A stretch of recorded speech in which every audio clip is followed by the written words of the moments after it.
Hey, it's John back here at South Austin Life. We're gonna make some ribs tomorrow. So I do a couple of things to get them ready the night before, so that's what I'm doing now. So I do a marinade, just real simple, that I put on them overnight, and all it is pineapple juice. So I'm going to put them in this pan.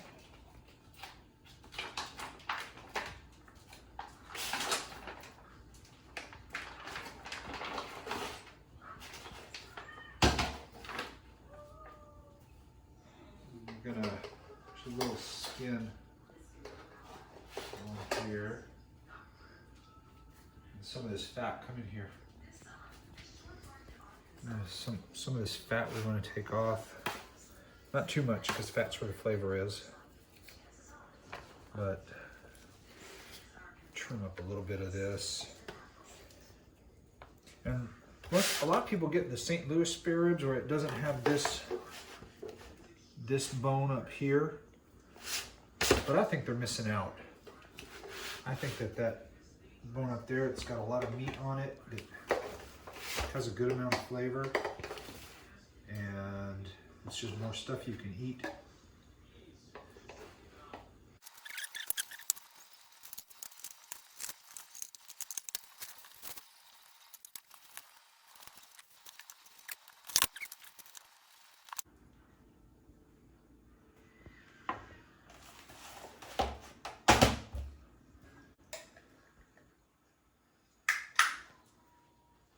And then we just cover it.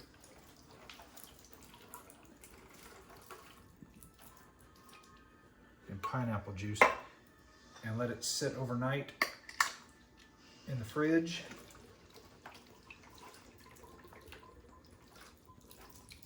Let that absorb in there. I'm going to cover it up with foil, throw it in the fridge, and tomorrow morning get it out, and that's when I'll put my dry rub together, get it all seasoned up and ready for the pit. So we'll see you in the morning.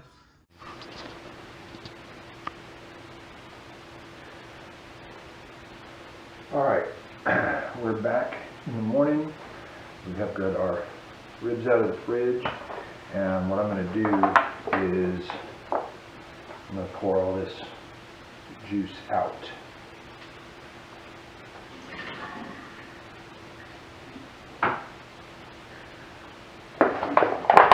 All right. I'm going to pat them dry.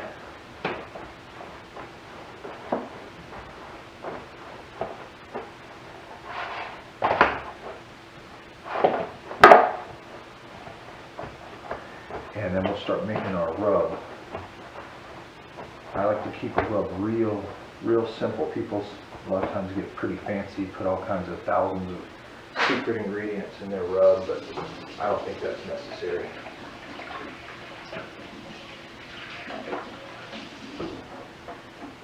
I keep a couple of things standard. I'll change stuff up here and there, but for the most part, I learned recently, put the salt on separate and don't combine it with the rub. That way you can control the saltiness of your food. So I do that separate. But this is the only time that I use ground black pepper is in a barbecue rub. So get some of that. Some paprika.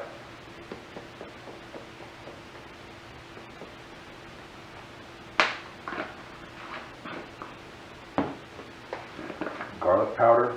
I don't put a whole lot of garlic powder, just enough to give it a little flavor, but if you put too much it'll get kind of bitter. And then just a little bit of granulated sugar. That helps kind of give it a little caramelization, a little crustiness. So we'll get all that mixed up. First thing I'm going to do is I'm going to salt it pretty well.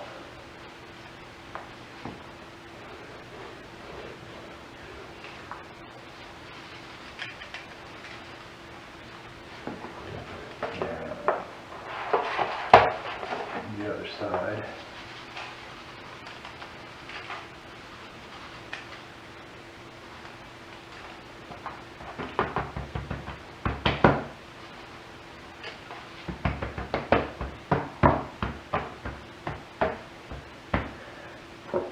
And then put our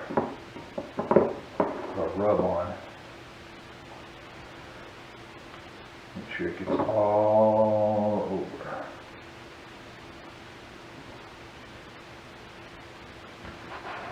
Rub it in. That's why they call it that.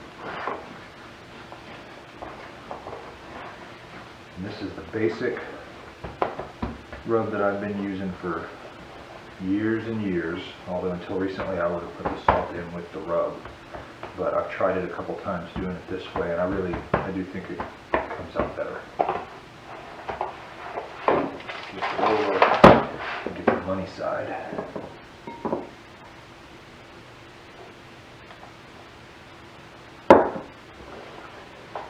Oh shit, I forgot to put salt on it.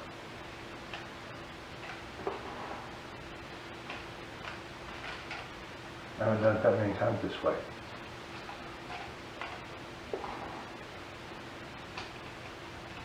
Wait, we did put the salt on this side. Well,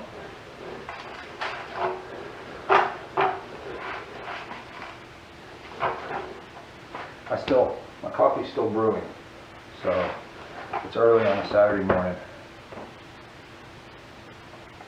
It'll be fine.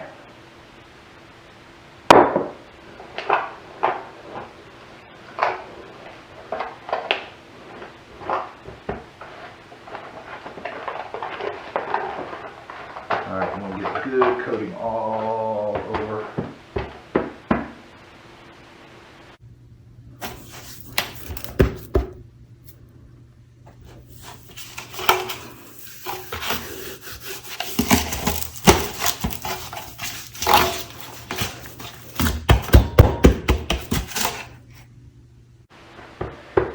And I'm going to let this sit while let all this rub kind of get sticky on there and work itself in, and then I'm going to go start a fire. Alright, we're out here getting ready to start the fire, and I'm going to admit to being a cheater with the way I start the fire.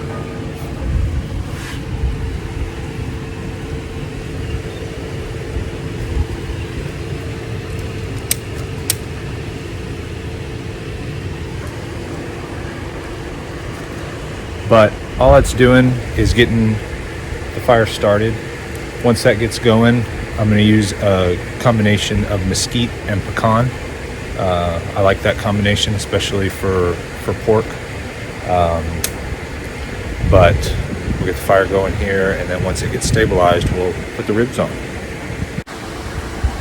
Alright, we've been hanging out. Fire's been hanging out around 2:30 to 2:40 for a little while now, so I think it's time. We're gonna put these ribs on and get them started.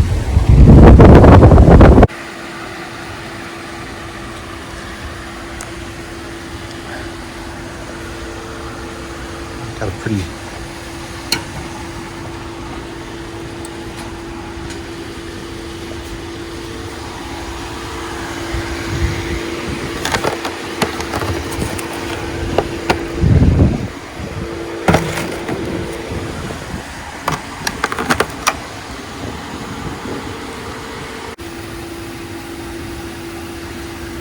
So we're gonna just keep an eye on the fire, but pretty much just let these sit and get smoky. And we'll check on them periodically. What I'm gonna do is, after about a half hour, I'll come out and baste them with some of that pineapple juice.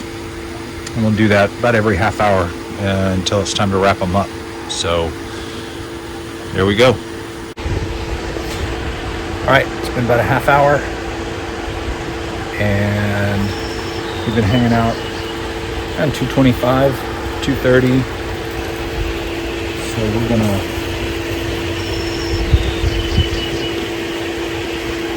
put some of this pineapple juice on these ribs.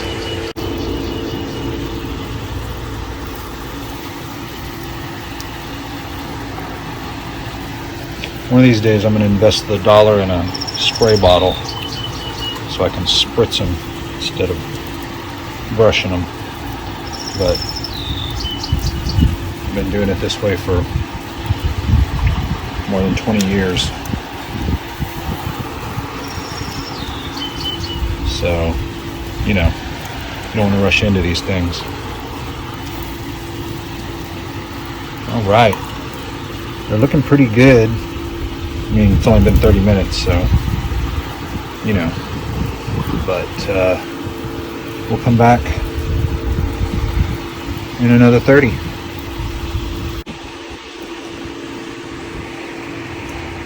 All right. It's been a little more than another 30 minutes. So we'll come and put a little more of this pineapple juice on here. While no one was looking, I threw a few bonus leg quarters up on the top rack there. I was always raised never to waste a fire, so one fire can cook a lot of stuff. So I rarely will have just one thing on the smoker. So these are coming along. You can already see bones out there are starting to be a little more exposed, and it's looking good. The yard smells good. All right, we'll be back in a little bit. Do this again.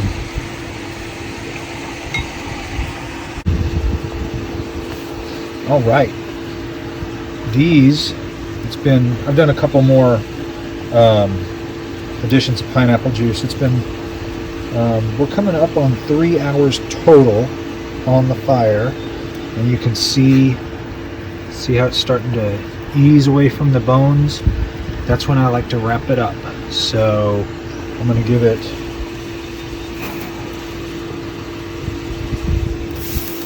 one more hit of this pineapple juice, and then we'll wrap it up. So give me a second. I'm going to go get my paper and be right back.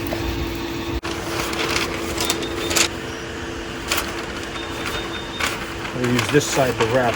Little confession here. For the 30 years I've been barbecuing. For the 30 years I've been barbecuing, I have always wrapped in aluminum foil. This is going to be my first time ever wrapping in paper. I've just seen a lot of back and forth of... Do you need help? Ooh, that got a little crispy on that end. Of people saying that paper is better or foil's better, and I figured I would give it a shot, decide for myself. As long as this is upside down, I'll go ahead and give these a little pineapple juice scrubby. Glaze? No, scrubby. Why would it be scrubby? How would it not be scrubby? Why would it be glazed? Because you're... No. Shh. All right, and we're gonna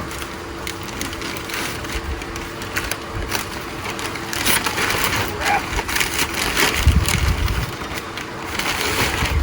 this up.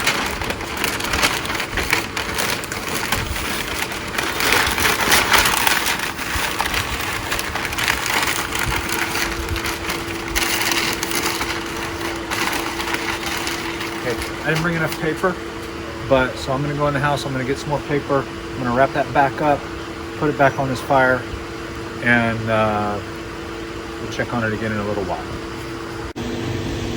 Alright, we're rewrapped and back on the pit, and so now it's just another few hours until it's ready to take off and eat.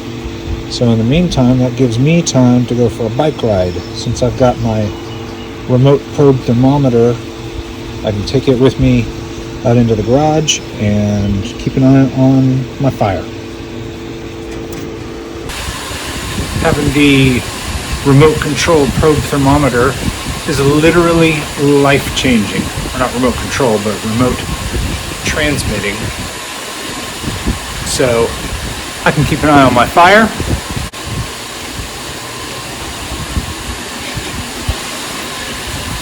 While I'm riding in the mountains. And I can just hop off and head back to the backyard if something goes awry.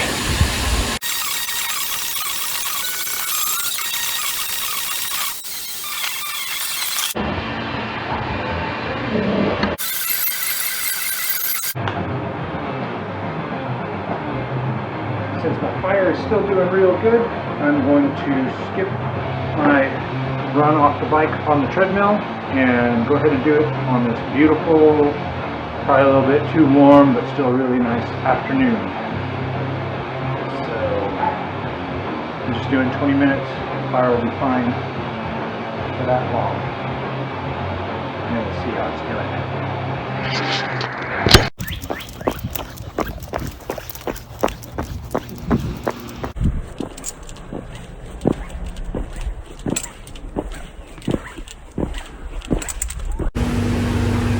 Alright, we're about 8 hours on these ribs, and I'm about to take them off the fire. So yeah, I'm gonna let them rest in the house for a good hour and a half before I even unwrap them, except for to kind of peek at them. But yeah, we'll check it out here in just a second. Alright, let's. All right.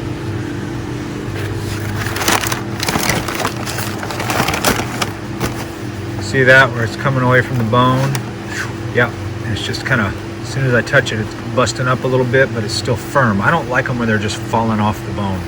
I like a little strength to them. So yeah, those are done. I'm gonna take them in the house and let them rest for a little bit, wrap them back up, let them rest for a little while. So we'll see y'all in a little while.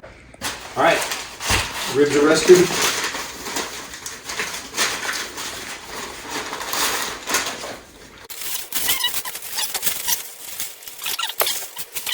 Come look right here. See how the bones are sticking out? That's what's up.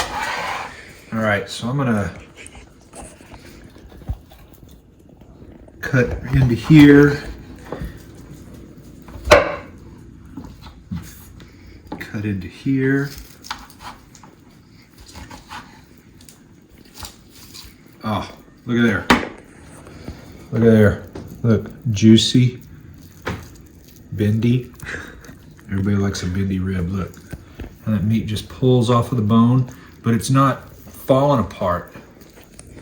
It's still got some texture. That's how ribs, I think ribs ought to be. I already got you chewing a piece open. Yeah. Yeah. Look, you can go like this. And it just pops right off. That's what's up. Juicy, tender, textural. So, go get you some ribs. Eat up. We're gonna eat these with some potato salad. See y'all next time. Thanks for coming. Bye.